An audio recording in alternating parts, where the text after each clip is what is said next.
వివిధ ప్రాంతాలకు వెళ్ళి విద్యార్థులను తయారు చేసి ఇటువంటి నృత్య కార్యక్రమాలు చేయడం అనేది నిజంగా ఇది మనకి సాంస్కృతిక రాజధాని రాజమండ్రి కాకుండా చుట్టుపక్కల ఉభయ గోదావరి జిల్లాలు కూడా ఈ యొక్క కళలకి చక్కటువంటి ఆదరణ పొందుతాయి.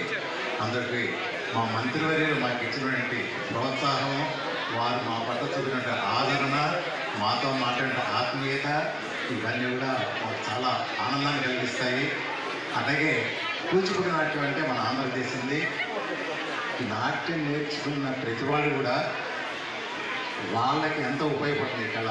మీరు ఎక్కడికి వెళ్ళినా సరే, దేశంలో కానీ ప్రపంచంలో కానీ ఎక్కడికి వెళ్ళినా సరే ఈ నాట్యం కానీ సంగీతం కానీ మీకు తోడుగా ఉంటాయి. మీకు పేరు ప్రఖ్యాతులు చేస్తాయి, మీకు ఉపాధి కల్పిస్తాయి. ఎక్కడున్నా సరే చక్కగా నేర్చుకోండి. అట్లాగే నాట్య కళని నేర్చుకోవడం వల్ల మనకు తెలుగు భాష మీరు తెలుగు భాషని ప్రచారం చేయడానికి, తెలుగు భాషని పోషించడానికి, దాన్ని ప్రచారం చేయడానికి మీరే ప్రచార సాధనలు. కాబట్టి తప్పనిసరిగా ఈ నాట్య కళలో చాలా ఉపయోగం ఉంది.